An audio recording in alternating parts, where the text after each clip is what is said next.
ಇವ್ರು ನೋಡಿ ನಮ್ಮ ಲೈಟ್ ಮ್ಯಾನ್. ಇವ್ರು ನೋಡಿ ನಮ್ಮ ಇರಿಟೇಟಿಂಗ್ ವುಮನ್. ನನ್ನನ್ನು ಟೀಸ್ ಮಾಡಕ್ಕಿರೋ ಯಾವ ಚಾನ್ಸನ್ನು ಮಿಸ್ ಮಾಡ್ಕೊಳ್ಳಲ್ಲ ಇವರು. Hi all, welcome back to my channel. ಇವತ್ತು ನಮ್ಮ ಮಿನಿಕಾಯ್ ನೈಟ್ ಲೈಫ್ ಹೇಗಿತ್ತು ಅಂತ ತೋರಿಸ್ತೀನಿ ಬನ್ನಿ. ಏನ್ ಮಾಡ್ತಿದ್ದಾರೆ ಇವರು ಇಷ್ಟೊತ್ತಲ್ಲಿ ಅಂತ ಅನ್ಕೋತಿದ್ರಾ? ನೋಡಿ ಎಷ್ಟು ರಾ, ರಿಯಲ್ ಅಂಡ್ ಕ್ರೇಜಿ ಫನ್ ಆಗಿತ್ತು ಅಂತ. ನೋಡ್ತಿದ್ದಾವೋ ಏನೋ ಆ ಥರ ಸೌಂಡ್ ಬಂತು, ಏಡಿ ಸೌಂಡ್ ಅಂತೂ ಅಲ್ಲ ಅದು. ನಾನು ಕಣ್ಣಿಗೆ ನೋಡಿದೆ ಏಡಿ, ಇಲ್ಲೇ ಓಡೋಯ್ತು ಒಂದು. ಬರೀ ಈ ಕಡೆಯಿಂದ ತೋರಿಸ್ತೀನಿ.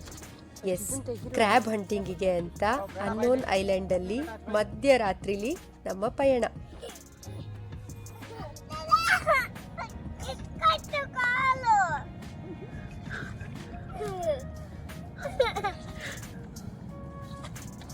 ಮುಂದಿನ ಪಯಣ ಏಡಿ ಶಿಕಾರಿ. ನಾವು ಹಂಟಿಂಗಿಗೆ ಹೋಗ್ತಿದೀವೋ ನಮ್ಮನ್ನೇ ಯಾವ್ದಾವ ಹಂಟಿಂಗ್ ಮಾಡ್ಕೊಂತವೋ ಈಗ ಗೊತ್ತಿಲ್ಲ, ಒಟ್ಟು ಹೋಗ್ತಿದೀವಿ. ಇಲ್ಲಿ ಇದೊಂದು ಚೋಟಾಣಿ ನೋಡಿ. ಯಾರೋ ತೋರಿಸು ಸಚಿನಿಂದು ಬೋ ಆ್ಯಂಡ್ ಆ್ಯರೋ ತೋರಿಸು. ಫುಲ್ ಬೋ ಆ್ಯಂಡ್ ಆ್ಯರೋ ಎಲ್ಲ ಇಟ್ಕೊಂಡು ಹಂಟರ್ ವೈಬ್ ಆಕ್ಟಿವೇಟ್ ಆಗಿದೆ. ಸ್ಕಿಲ್ಸ್ ಎಷ್ಟಿದೆ ಅಂತ ಮುಂದೆ ನೋಡ್ಬೇಕಷ್ಟೆ. ಕೆಸರಿರುವ ಕಾರಣ ಲೊಕೇಶನ್ ಚೇಂಜ್. ಸ್ಕ್ರೀನ್ ಟೈಮ್ ಎಲ್ಲದನ್ನು ಟೇಕ್ ಓವರ್ ಮಾಡೋಕ್ಕಿಂತ ಮುಂಚೆ ಜನ ಎಷ್ಟೆಲ್ಲ ಮಜಾ ಮಾಡ್ತಿದ್ರು ಅನ್ನೋ ಒಂದು ಎಕ್ಸ್ಪೀರಿಯನ್ಸ್ ಸಿಕ್ತು ನಮಗೆ. ಇಷ್ಟೆಲ್ಲ ತಯಾರಿ ಮಾಡ್ಕೊಂಬಂದಿದ್ದೀವಿ, ಒಂದಾರು ಪುಟ್ಟದ್ದು ಸಿಗಲಿಲ್ಲ ಅಂದರೆ ಹೆಂಗೆ? ನಮ್ಮ ಮುದ್ದದ ಪ್ರೌಡ್ ಮೂಮೆಂಟ್.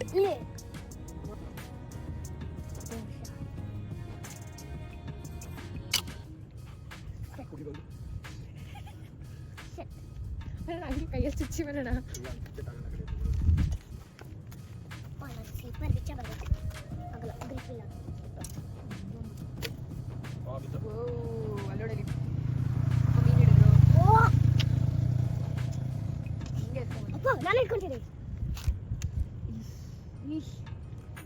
ಫಿಶಿಂಗ್ ಆಯ್ತಾ? ರಕ್ತ ಎಲ್ಲ ಸೋರುತ್ತೆ ಮೈ ಮೇಲೆ, ಸೋರ್ ತೊಡಲು ಉಬ್ಬೇಲೆ. ಏನ್ ಗೊತ್ತು, ಸೈಡಿಂದ ಹೊಡಿಬಾರ್ದಿಕ್ಕೆ ಮೇಲಿಂದ ಹೊಡಿದ್ರೆ ನೋಡೋಣ. ನೀವು ಫುಲ್ ಹತ್ರ ಹೋಗ್ಬೇಕು.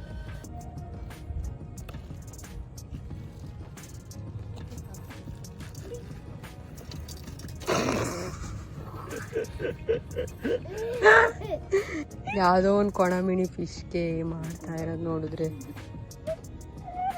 ಹಿಡ್ಕೊಳ.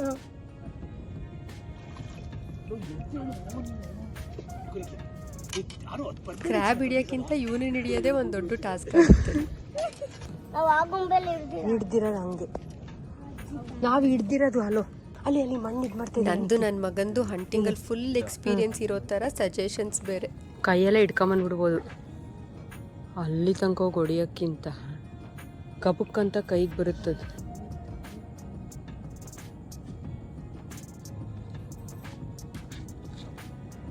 ಕೈಯಲ್ಲಿ ಹಿಡಿಬೋದು, ಜನ ನಗ್ತಾರೆ. So yeah, this was our night crab hunting experience in Minicoy.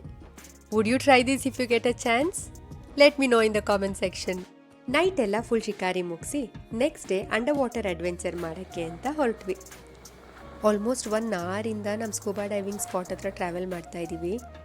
ನಾವು ಚೂಸ್ ಮಾಡಿರೋ ಜಾಗ ಶಿಪ್ರೆಕ್. ಇಲ್ಲೇ ಮರೀನ್ ಲೈಫ್ ಸಿಕ್ಕಾಪಟ್ಟೆ ಬ್ಯೂಟಿಫುಲ್ ಆಗಿರುತ್ತೆ ಅಂತ ಸಜೆಸ್ಟ್ ಮಾಡಿದ್ರು. ಅಲ್ಲೇ ಇದೆ ನೋಡಿ ಶಿಪ್ ಮುಳುಗಿರೋದು. ಸೊ ಅದ್ರ ಒಳಗಡೆ ತುಂಬ ಚೆನ್ನಾಗಿರುತ್ತೆ, ತುಂಬ ಒಳ್ಳೊಳ್ಳೆ ಫಿಶಸ್ ನೋಡೋಕ್ಕೆ ಸಿಗುತ್ತೆ ಅಂತ ಹೇಳಿದ್ರು. 10 years ಒಳಗಿರೋ ಮಕ್ಕಳಿಗೆ ಸ್ಕೂಬಾ ಡೈವಿಂಗ್ ಪರ್ಮಿಷನ್ ಇಲ್ಲ. ಸೊ ಪಾಪು ಅಂತೂ ಸಿಕ್ಕಾಪಟ್ಟೆ ಬೇಜಾರು ಮಾಡ್ಕೊಂಡಿದ್ದ. ನಾವು ಸ್ನಾರ್ಕ್ಲಿಂಗ್ ಸೆಟ್ಟೆಲ್ಲ ಮುಂಚೆನೇ ತಗೊಂಡು ಹೋಗಿದ್ವಿ ಅವನಿಗೆ ಅಂತ. ಸೊ ಅವನು ತುಂಬ ನೀಟಾಗಿ ಮರೀನ್ ಲೈಫ್ನ ಎಕ್ಸ್ಪ್ಲೋರ್ ಮಾಡೋ ಥರ ಆಯಿತು. ಸೊ ನೆಕ್ಸ್ಟ್ ಟೈಮ್ ನೀವು ಯಾವುದಾದ್ರೂ ಬೀಚ್ ವೆಕೇಷನ್ ಪ್ಲ್ಯಾನ್ ಮಾಡ್ತಾಯಿದ್ರೆ ವಿತೌಟ್ ಫೇಲ್ ಮಕ್ಕಳಿಗೆ ಸ್ನಾರ್ಕ್ಲಿಂಗ್ ಸೆಟ್ಟು, ಲೈಫ್ ಜಾಕೆಟ್ನೆಲ್ಲ ತಗೊಂಡೋಗಿ, ತುಂಬಾ ಖುಷಿ ಪಡ್ತಾರೆ. ಬೀಚ್ ಟ್ರಿಪ್ಪಿನ most magical part is scuba. ನೀವೇನಾದರೂ ಸ್ಕೂಬಾನ ಟ್ರೈ ಮಾಡಿಲ್ಲ ಅಂದರೆ ಪ್ಲೀಸ್ ನೆಕ್ಸ್ಟ್ ಟೈಮ್ ಪ್ಲ್ಯಾನ್ ಮಾಡಿಕೊಂಡು ಖಂಡಿತವಾಗ್ಲೂ ಎಕ್ಸ್ಪೀರಿಯೆನ್ಸ್ ಮಾಡಲೇಬೇಕು. ಆ ಎಕ್ಸ್ಪೀರಿಯೆನ್ಸನ್ನು ವರ್ಡ್ಸಲ್ಲಿ, ವಿಜುವಲ್ಸಲ್ಲಿ ಜಸ್ಟಿಫೈ ಮಾಡೋಕ್ಕೆ ಸಾಧ್ಯ ಇಲ್ಲ. ನೀರಿನ ಒಳಗೆ ಹೋಗ್ತಿದ್ದಂಗೆ ಮೇಲಿನ ಪ್ರಪಂಚ ಎಲ್ಲ ಸ್ಟಿಲ್ ಆದಂಗೆ, ನಾಯ್ಸ್ ಇಲ್ಲ, ಥಾಟ್ಸ್ ಇಲ್ಲ, ರಶ್ ಇಲ್ಲ, ಜಸ್ಟ್ ಮ್ಯಾಜಿಕಲ್. ಇಷ್ಟು ಮುಗಿಸ್ಕೊಂಡು ಸುಮ್ಮನೆ ಅಂತೂ ನಾವು ವಾಪಸ್ ಹೋಗಿರಲ್ಲ, ಪೈಸಾ ವಸೂಲ್ ಎಕ್ಸ್ಪೀರಿಯನ್ಸ್ ಅಂತೂ ಆಗಲೇಬೇಕು. On the way back full fishing ಮಾಡ್ಕೊಂಡೇ ಹೋದ್ವಿ. Very good, very good. Woo! Very good. Put here. Super. ಒಂದು 8-10 ಮೀನಂತೂ ಸಿಕ್ಕಿತ್ತು. ವಾಪಸ್ ಹೋಗಿ ಒಳ್ಳೆ ಮಸಾಲೆ ರೆಡಿ ಮಾಡಿದ್ದೆ, ಚೆನ್ನಾಗಿ ಮೀನು ಫ್ರೈ ಮಾಡ್ಕೊಂಡು ತಿಂದ್ವಿ. ತುಂಬಾ ಚೆನ್ನಾಗಿತ್ತಪ್ಪ. ಡೈರೆಕ್ಟು ಓಷನಿಂದ ಪ್ಲೇಟಿಗೆ. ಹೀಗಿತ್ತು ನಮ್ಮ ಮಿನಿಕಾಯ್ ಜರ್ನಿ. ಇನ್ನು ಬೇಕಾದಷ್ಟು ಮೆಮೊರೇಬಲ್ ಆ್ಯಂಡ್ ಫನ್ ಫಿಲ್ಡ್ ಎಕ್ಸ್ಪೀರಿಯನ್ಸಸ್ನ ನೆಕ್ಸ್ಟ್ ವೀಡಿಯೋಗಳಲ್ಲಿ ಶೇರ್ ಮಾಡ್ತೀನಿ. Please do subscribe.